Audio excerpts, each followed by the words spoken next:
오늘 저는 여러분과 함께 애굽을 의지하지 말라 또는 애굽에 내려가지 말라라는 제목으로 같이 말씀을 나누려고 합니다. 왜 이스라엘 백성들로 하여금 애굽에 내려가지 말아라 혹은 애굽을 의지하지 말아라 이렇게 말씀하실까요? 참 어떤 면에서는 우리가 힘들고 어려울 때 이웃에게 도움을 요청할 수 있고 도움받을 수도 있고 이웃 나라에 역시 또 도움을 주고받을 수도 있는데 왜 하나님은 애굽을 의지하지 말고 애굽에 내려가지 말라라고 이렇게 말씀하는 걸까? 여기 우리가 한 가지 좀 의문점을 가지면서 과연 애굽이 무엇을 의미하기에, 물론 우리는 성경 속에서 하나님이 애굽에 내려가지 말라라고 하는 그 시대적 배경도 분명히 이해를 해야 됩니다. 그리고 오늘 우리 삶에 애굽을 의지하지 않고 그리고 애굽에 내려가지 말라라고 하는 이것은 오늘 우리들 신앙에 어떤 메시지로 다가오는가라고 하는 사실을 우리가 또 적용할 수 있어야 되겠죠. 그런 면에서 저는 여러분이 애굽이라고 하는 이 단어적 의미, 그래서 영적으로 이 애굽이 무엇을 의미하는지, 그래서 왜 우리가 애굽을 의지하지 말고 애굽에 내려가지 말아야 되는가라고 하는 이것을 여러분이 잘 깨닫는다면 우리들 신앙에 엄청난 축복의 역사들이 일어나게 될 줄을 믿습니다. 프로그램 힐링 캠프 박진영 편을 제가 본 적이 있습니다. 춤과 노래 참 좋아하는 연예인이고 수많은 젊은 친구들이 그의 인기와 그의 또 춤과 노래를 아주 많이 좋아할 텐데요.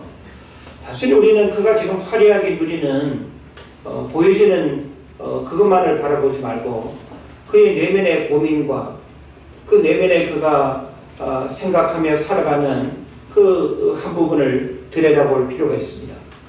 그가 힐링 캠프라고 하는 그 프로그램에서 여러 이야기를 이제 장황하게 하면서 아주 중요한 이야기를 했는데 대학 진학 후에 목표를 세웁니다. 어떤 목표를 세우는가 하면 내가 아무리 생각해봐도 참 돈이면 내가 하고 싶은 거 그리고 나의 꿈을 마음껏 펼칠 수 있겠다라고 이렇게 생각합니다. 그러니까 돈에 소중한 가치를 두는 거죠. 그러면서 대학을 진학한 후에 20억을 돈을 버는 것을 목표로 세웁니다. 사실 20억 적지 않은 돈이죠. 그래서 내가 20억을 벌게 되면 은행에 놓고 20억에 대한 이자만 가지고 내가 이렇게 생활해도 넉넉하게 기본적인 생활이 가능하다고 판단하는 겁니다. 그래서 그가 20억을 버는 그 목표를 세우고 이제 춤과 노래, 끼가 있으니까 여러 회사에 오디션 시험을 보고 입사하기를 원했습니다. 그런데 자기가 정작 들어가기 원하는 회사에서는 다 떨어지는 거예요. 5번인가를 이렇게 오디션을 봤는데 다 떨어졌습니다.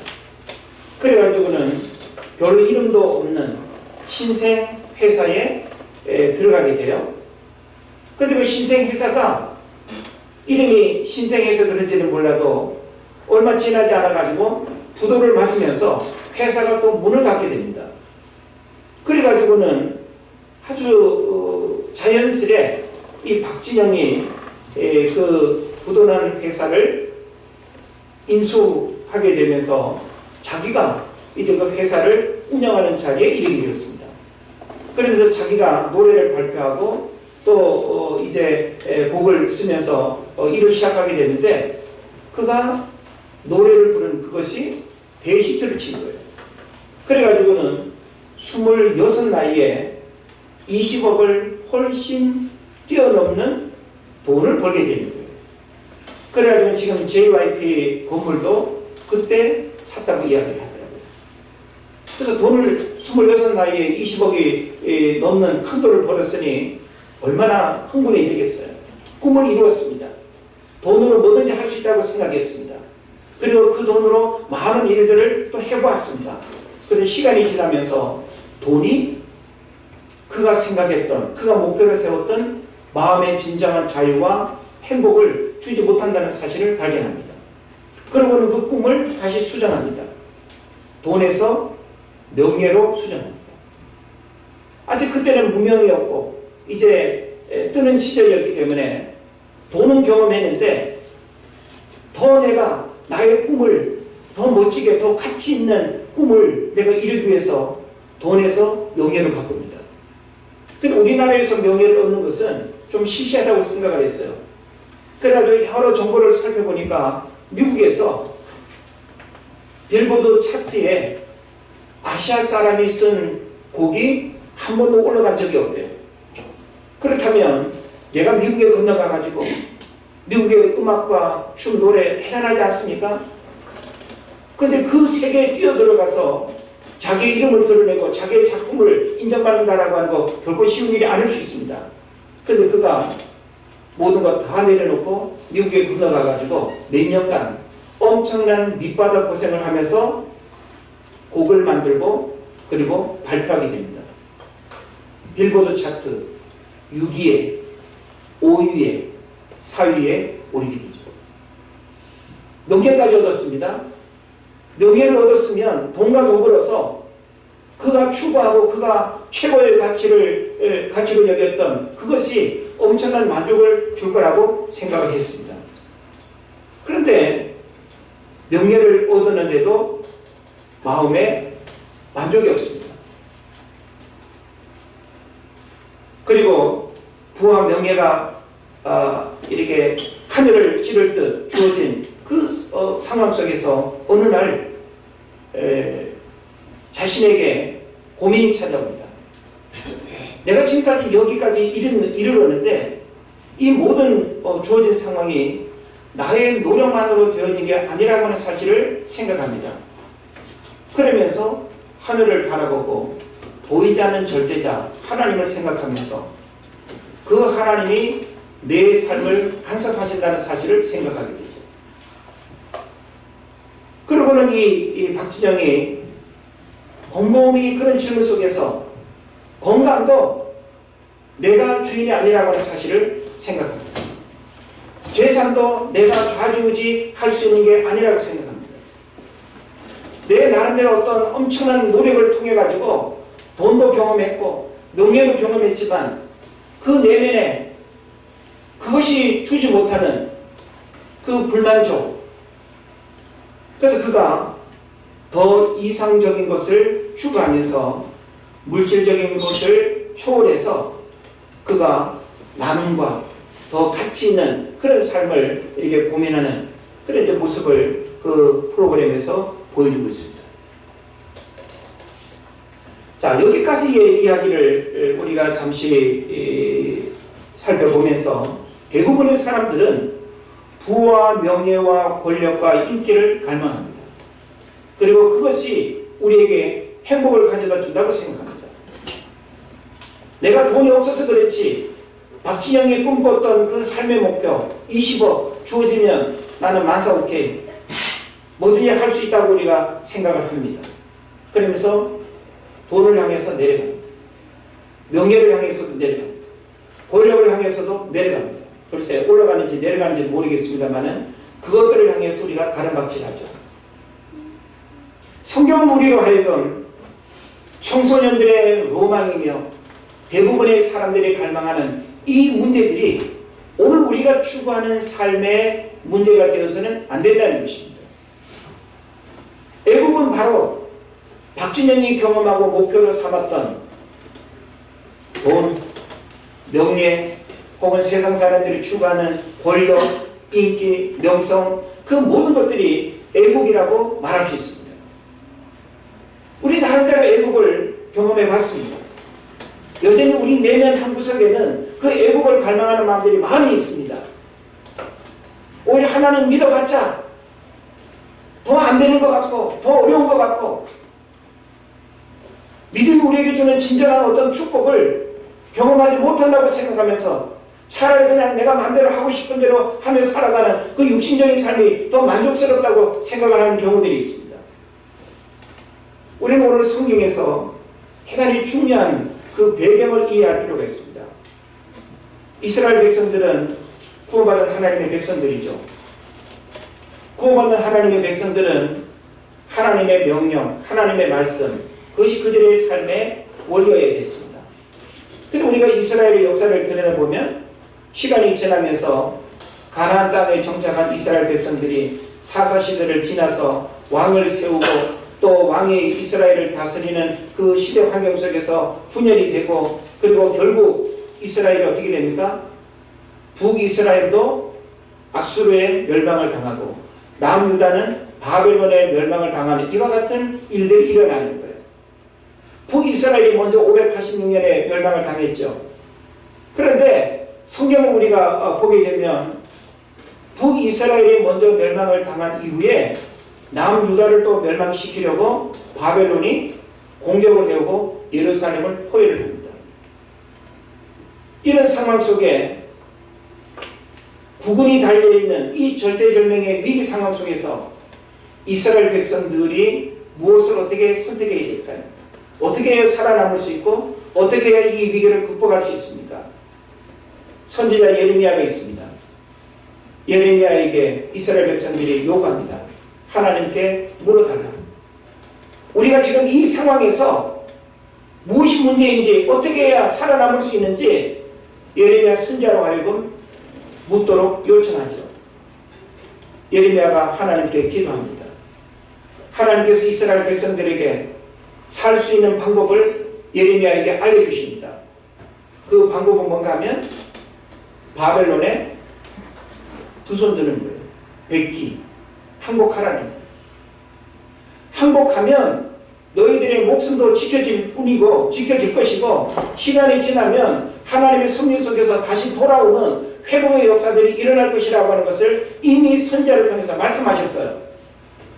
그래도 우리가 지금 성경을 앞에 42장은 안 읽었는데 42장 내용을 보면 바로 그와 같은 내용 이후에 43장으로 이어지거든요.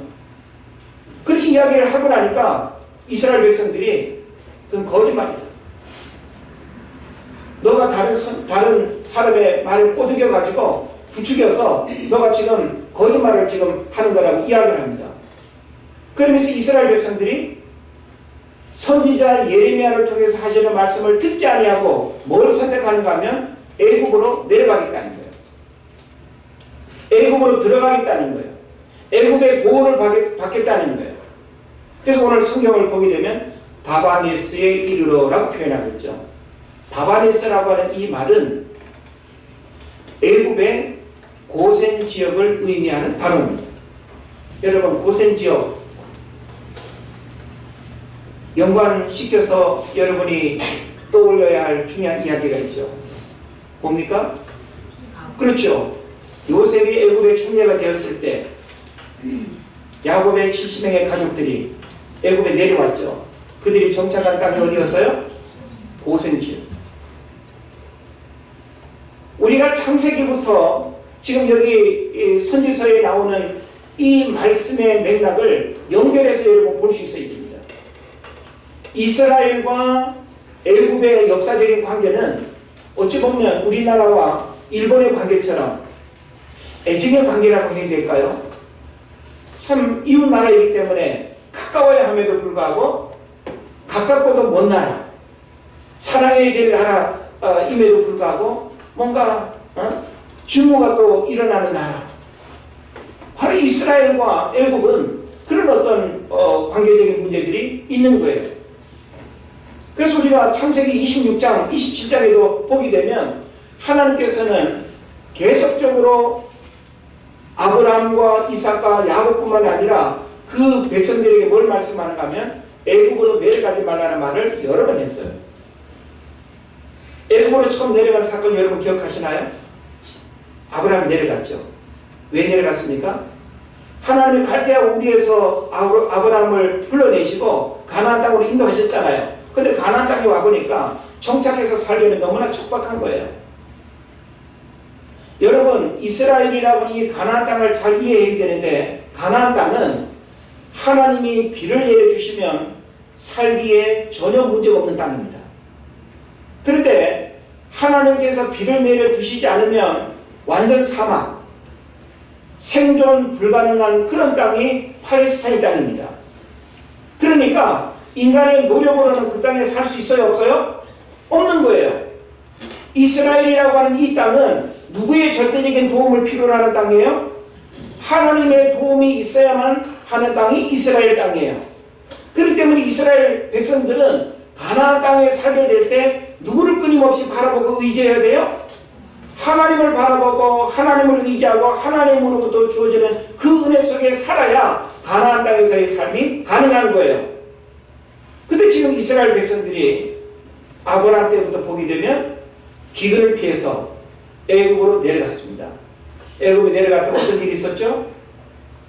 자기 아내를 불이라고 속이면서 팔아먹는 일이 일어나지 않습니까? 엄청난 수치고 치욕이죠. 지울 수 없는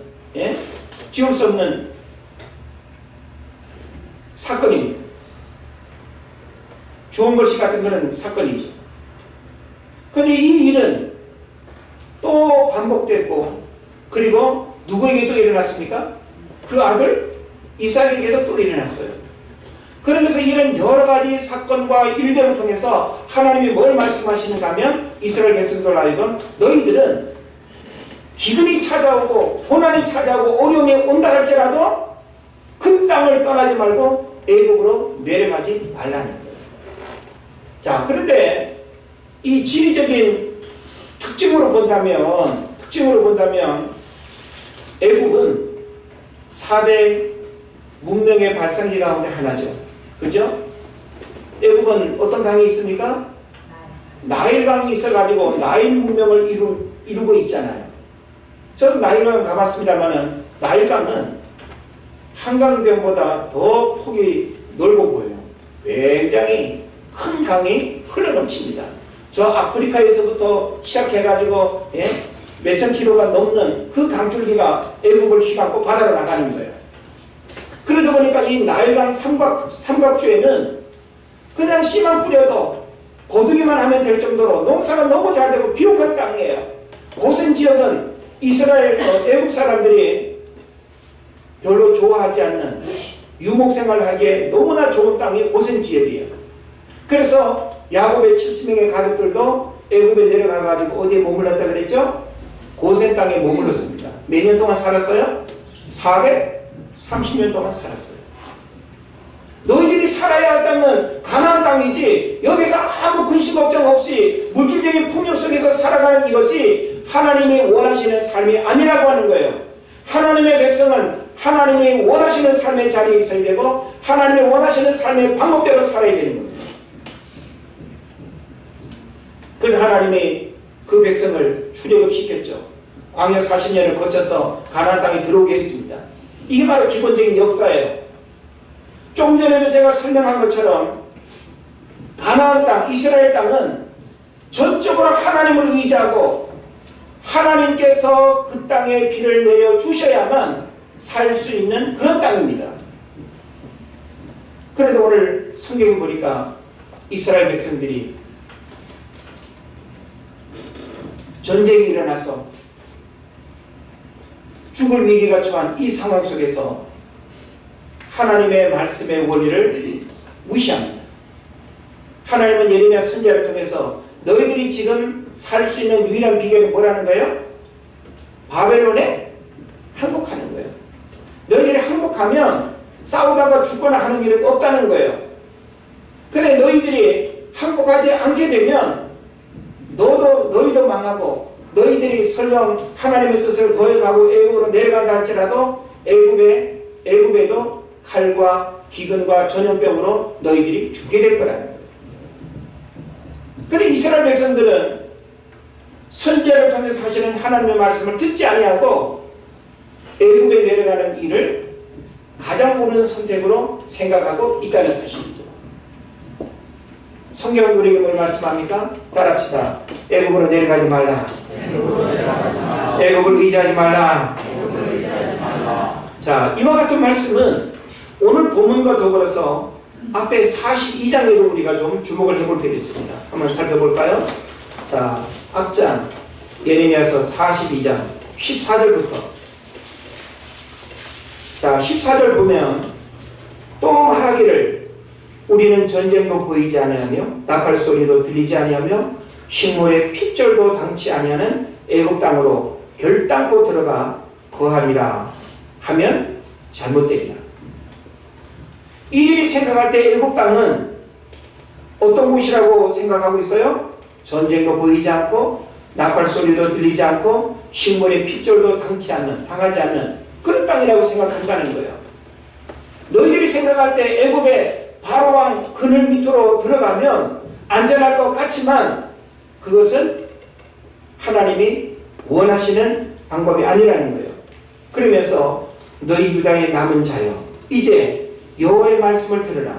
만군의 여호와 이스라엘의 하나님께서 이와 같이 말씀하시되 너희가 만일 애굽에 들어가서 거기에 살기로 고집하면 너희가 두려워하는 칼이 애굽 땅으로 따라가서 너희에게 미칠 것이요 너희가 두려워하는 기근으로 애굽으로 급히 따라가서 너희에게 임하리니 너희가 거기에서 죽을 것이다.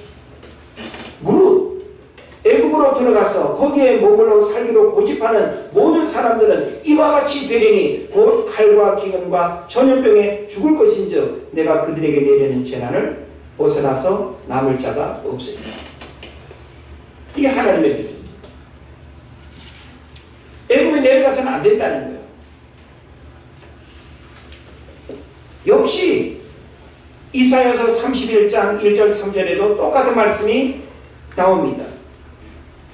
도움을 구하러 애굽으로 내려가는 자들은 화 있을진저 그들은 말을 의지하며 병거의 많음과 마병의 힘이 강함을 의지하고 이스라엘의 거룩한 일을 앙몽하지 아니하며 여호와를 구하지 아니하나니 여호와께서도 지혜로우신즉 재앙을 내리실 것이다. 그의 말씀들을 변하게 하지 아니하시고 일어나서 악행하는 자들의 집을 치시며 행악을 돕는 자들을 치시리니 애굽은 사람이요. 한번 따라합시다. 애굽은 사람이요 신이 아니며 그의 말들은 육체요 영이 아니라. 그러면서 여호와께서 그의 손을 펴시면 돕는 자도 넘어지며 도움을 받는 자도 엎드러져서 다 함께 멸망하리라. 지금 이사야서에서도 애굽으로 내려가면 안 된다는 것을 하나님께서 선지자를 통해서 분명하게 말씀하고 있습니다. 예레미야서에서도 지금 43장 그리고 42장에서도 계속 반복적으로 강하게 강조되는 게 뭔가 하면 애굽에 내려가면 안 된다는 거예요. 너희들이 애굽에 내려가면 잘 살 것 같아도 너희들이 애굽에 내려가면 먹을 것들이 풍성하고 전혀 전쟁 없는 그런 평안 속에 살 것 같아도 하나님이 거기 따라가시겠어요. 그곳에 가서 하나님이 칼과 기근과 전염병으로 너희를 망하게 할 거라는 거예요. 애굽도 망하게 할 거라는 거예요.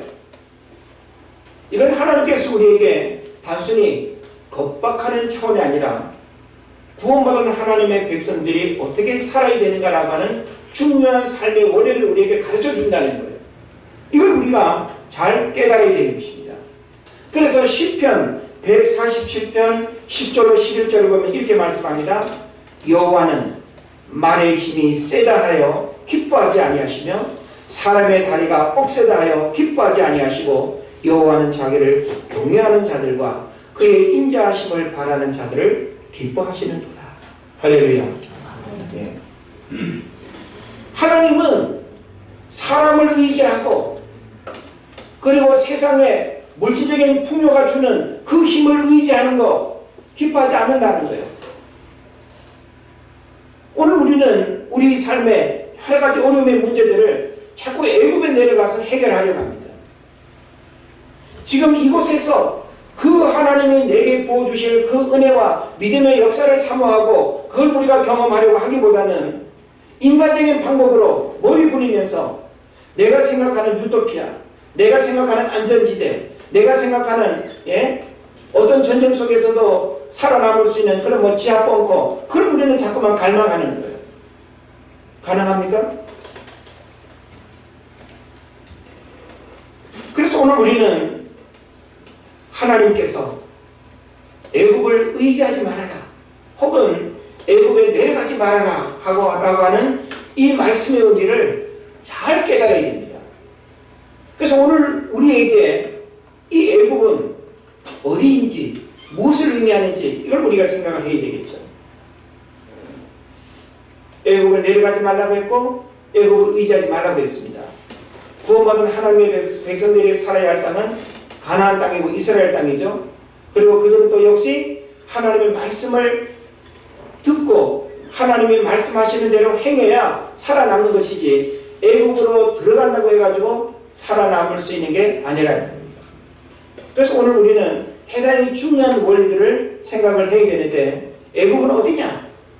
애굽이 우리에게 어떤 의미를 주느냐라고 할 때 몇 가지를 생각해 보면 첫째로는 애굽은 불신 세상입니다. 하나님을 믿지 않고 하나님의 통치와 다스림을 받지 않는 그게 바로 애굽이에요. 여러분 잘 아는 바와 같이 애굽은 바벨론과 더불어서 모든 우상 숭배의 본거지, 본산지가 애굽입니다. 애굽은 기본적으로 태양신을 비롯해 가지고 엄청난 종류의 신들로 가득 차 있습니다. 세상을 대신하는 대명사가 애굽인 것이죠. 불신 세상을 말할 때 애굽을 이야기하는 겁니다. 그래서 애굽을 내려가지 말라라고 하는 이것은 세상으로 가지 말라는 거예요. 우리는 땅을 바라보는 자들이 아니라 하늘을 바라보는 자들이고 땅에 속한 자들이 아니라 하늘에 속한 자들이기 때문에 우리의 관심사와 우리의 삶의 초점은 불신자들과 달라야 된다는 사실이죠. 그래도 우리가 구원받았다고 하면서 여전히 우리의 어떤 마음과 관심이 자꾸 세상 속으로 빠져들어가게 되면 아까 박진영 이야기를 했습니다마는 박진영이 수십억의 돈을 만져봤고 쾌락도 경험했고 그가 인간적으로 누리고 싶은 엄청난 그 자유를 그가 경험해봤습니다. 그러나 애굽은 그에게 만족을 주지 못했습니다. 애굽은 그의 삶에 진정한 기쁨이 되지 못했습니다. 그래서 31장 3절을 보게 되면 애굽은 사람이라 신이 아니며 그들의 말들은 육체요 영이 아니라 라고 이렇게 이야기를 하고 있는 것입니다. 오늘 우리는 세상 속에 살아가고 있지만 때로는 세상이 참 굉장히 매력 있게 다가올 때가 많아요. 돈으로 다가오는 유혹이 있죠. 쾌락의 유혹이 있고 탐욕의 유혹이 있고 그죠? 참 때로는 내가 신앙생활을 하지만 가끔씩은 그런 것도 막 경험하고 싶고 술에 취해보기도 싶고 세상 친구들과 뭐 우리 일탈이라 그러나요? 좀 정용화된 내 목을 죄는 것 같은 그 일상으로부터 벗어나서 좀 일탈도 해보고 싶고 막 그렇죠. 그런 시간이 여러분에게 행복을 주었습니까? 사람들과 어울려서 술잔을 기울이고 춤추고 놀러다니고 감정적으로 살아가는 그 사람들이 과연 만족을 누리면서 살아가는가라고 하는 것입니다. 오늘 우리는 애굽을 의지하거나 애굽을 내려가서는 안 됩니다. 불신 세상을 의지하거나 불신 세상의 마음이 뺏겨서도 안 되는 것입니다. 성경은 우리가 알고 우리가 머물러 있어야 할 자리, 우리가 어떤 모습으로 살아가야 되는가를 성경이 우리에게 가르쳐주고 있습니다. 그리고 애굽은 어디입니까? 애굽이 오늘 우리에게 주는 의미는 또 무엇이 있습니까? 하나는 인본주의입니다. 인본주의는 세속적인 가치관이라고 볼 수 있어요. 우리가 신앙생활하면서 성경적 가치관으로 우리가 바뀌지 않으면요, 세속적인 가치관이 모든 상황의 판단 기준이 됩니다. 내가 누굴 만나고 무언가를 선택하고 어떤 어려운 문제 앞에서 내가 무언가를 결정하는 일에 있어서 세속적인 가치관에 각인이 되면 우리는 믿음의 원리대로 절대 살아가지 못합니다. 그래서 이 세계관 전쟁이라는 책도 있어요. 세계관 전쟁이라고 하는 책을 보게 되면 세상은 마귀를 통해서 우리에게 다가오는 유해지 문화의 그러한 한 세계관과 또 하나님의 성령이 기독교 문화를 통해서 기독교 세계관을 품고 살아가길 원하는 이 두 가지의 영적 싸움이라고 이야기하고 있습니다. 우리가 하나님의 말씀을 들으면서 우리 내면에 이 기독교 세계관을 견고하게 우리가 세우지 않으면 우리는 이 세속적인 세계관이 우리를 지배하고 다스립니다. 우리는 그것을 의지하고 그것을 바라보고 그것이 더 매력이 있다고 생각하면 안 된다라고 하는 사실이죠. 그래서 이사야서 30장 7절을 보면 이렇게 또 말씀합니다. 애굽의 도움은 헛되고 무익하니라. 그러므로 내가 애굽을 가만히 앉은 라합이라 일컬었느니라. 라합이 뭔지 알죠? 기생 라합으로 우리가 표현하지 않습니까? 물론 여기서 기생이라고 하는 말은 단순히 몸 파는 여자라는 의미보다는 여관 주인 이런 의미로 여러분 해석하면 더 좋을 것 같은데 좀 부정한 의미의 여인이죠. 애굽을 가만히 앉은 라합이라 일컬었다 그랬습니다. 부정한 여인, 아름답지 못한 여인. 그래서 애굽의 도움은 헛되고 무익하다고 이야기하고 있습니다. 오늘 우리가 세속적인 가치관을 가지고 살아가게 되면 세속적인 가치관이 잠시 우리의 삶을 더 멋지게 우리를 이끌어 간다고 생각할 수도 있습니다. 그러나 인본주의는 우리의 신앙을 망가뜨리고 하나님과의 관계를 깨뜨리고 그리고 진정한 축복을 누리지 못하게 하는 문제를 낳습니다. 그리고 우리에게 있어서 애굽은 무엇인가 하면 만모니즘입니다. 만모니즘. 만모니즘은 물질 우상을 의미하죠. 만몬, 돈입니다. 만몬이 최고가 되면 우리가 그것을 의지하고 그것을 우리가 따라가게 되면 돈과 함께 망하는 거예요. 저도 참 돈이 좋아요. 돈이 필요해요. 돈이 있으면 이것도 하고 싶고 저것도 하고 싶고 더 여유 있는 삶을 살 수 있는 도구이면 틀림이 없어요. 그런데 하나님 없이 믿음 잃어버리고 돈에 얽매여서 끊임없이 돈만을 우리가 의지하고 추구한다고 한다면 우리는 돈과 함께 우리 영혼도 망가진다는 사실을 알아야 됩니다. 그래서 성경은 우리에게 만모니즘, 이것이 바로 애굽임을 우리에게 말씀하면서 물질 우상에 빠지지 말라는 거예요. 애굽의 이 고센 땅은 아까도 말씀드렸지만 짐승들을 키우기에 물과 목조지가 아주 풍부한 곳입니다. 사람이 애쓰지 않아도 그 고센 지역은 그냥 정착해서 살기에 전혀 고민 없는 그런 땅이 바로 고센 지역입니다. 그런데 이스라엘 백성들이 하나님의 명령을 어기고 애굽에 들어가서 거기에 살겠다는 거예요.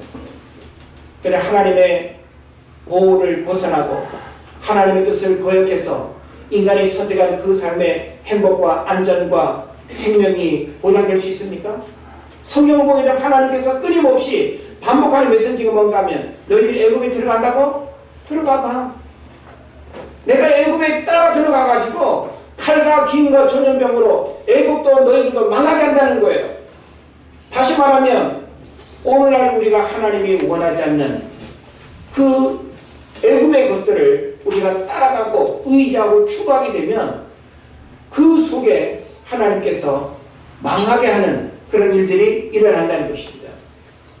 자, 그러면 왜 하나님께서 애굽에 가지 말라고 하실까요? 이제 우리는 애굽이 무엇인가를 영적으로 우리가 이해했습니다. 오늘 우리는 그 애굽을 갈망하고 애굽의 그 매력적인 것들을 우리가 추구하고 그 애굽에 머물기를 원하는 그런 마음들이 있는데 성경은 그 애굽을 내려가지 말라고 했죠. 왜 애굽에 내려가지 말라고 했습니까? 그 애굽에 내려가지 말라고 하는 그 몇 가지 이유를 우리가 알아야 되는데 하나는 뭔가 하면 하나님을 버리게 된다는 거예요. 우리가 애굽에 내려가고 애굽을 의지하게 되면 하나님을 결국은 버리게 됩니다. 여러분이 만모니즘에 빠져보십시오. 인본주의에 빠져보십시오. 불신 세상에서 여기가 좋사오니 하면서 여러분이 그곳에 머물게 되면 결국은 하나님을 떠나게 된다. 우리 인간은 하나님으로만 만족할 수밖에 없는 그 빈 공간을 하나님이 주셨어요. 그래서 이 가수 박진영은 어찌 보면은 대단히 놀라운 영적 진리를 발견했다고 볼 수 있죠. 사실 박진영은 그의 집안의 배경을 보면 아버지가 장로고 권사요, 그 기독교 가정에서 성장했습니다.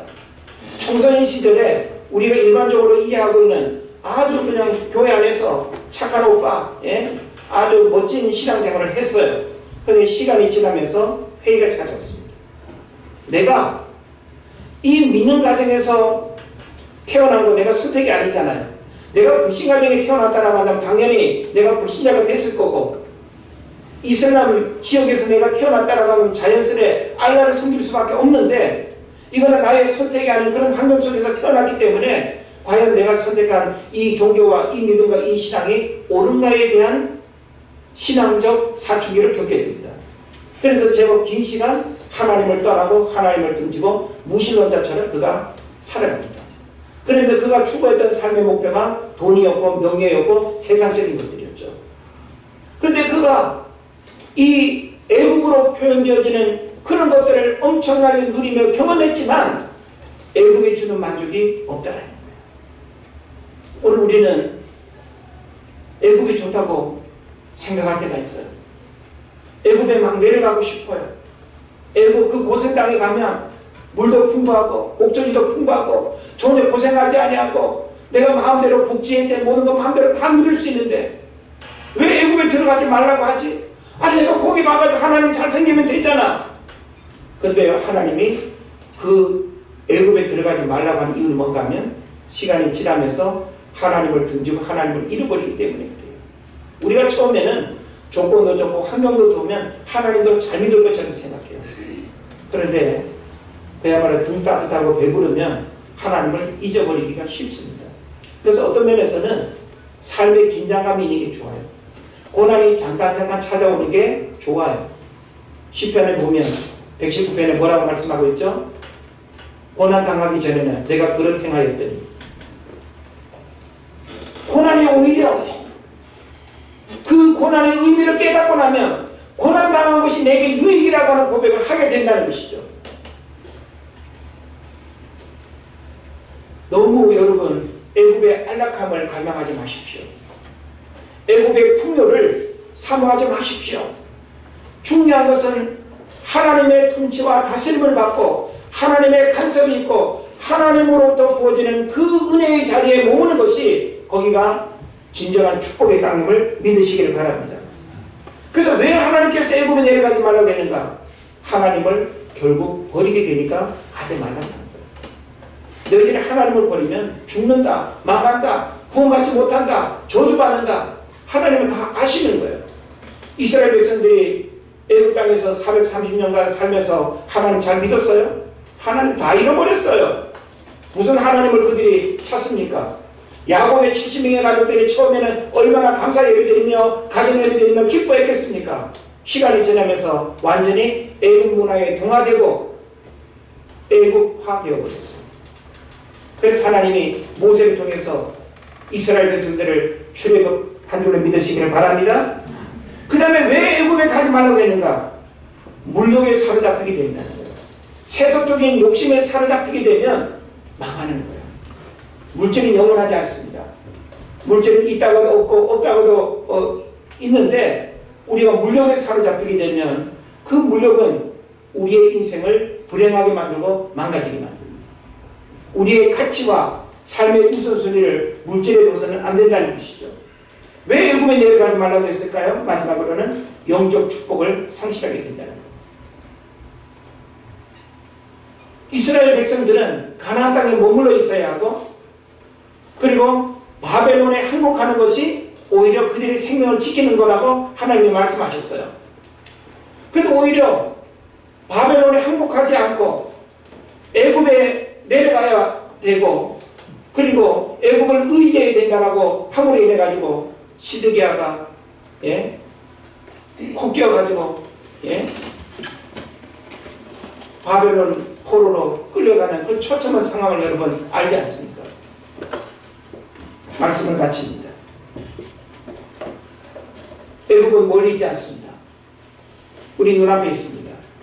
중요한 것은 선택입니다. 애굽은 잠시 우리에게 행복을 줄 수 있다고 유혹합니다. 그러나 우리가 머물러야 할 것과 선택해야 할 것, 우리가 가야 할 곳은 애굽이 아니라 하나님이 원하시는 그 삶의 자리에 하나님이 원하시는 방법대로 살아가는 것이 바로 구원받은 하나님 백성들의 삶이어야 됩니다. 바라기는 애굽을 의지하지 말고 애굽에 내려가지 않음으로 인해서 진정한 축복의 주인공 되시기를 주 이름으로 축원을 드립니다. 기도하겠습니다.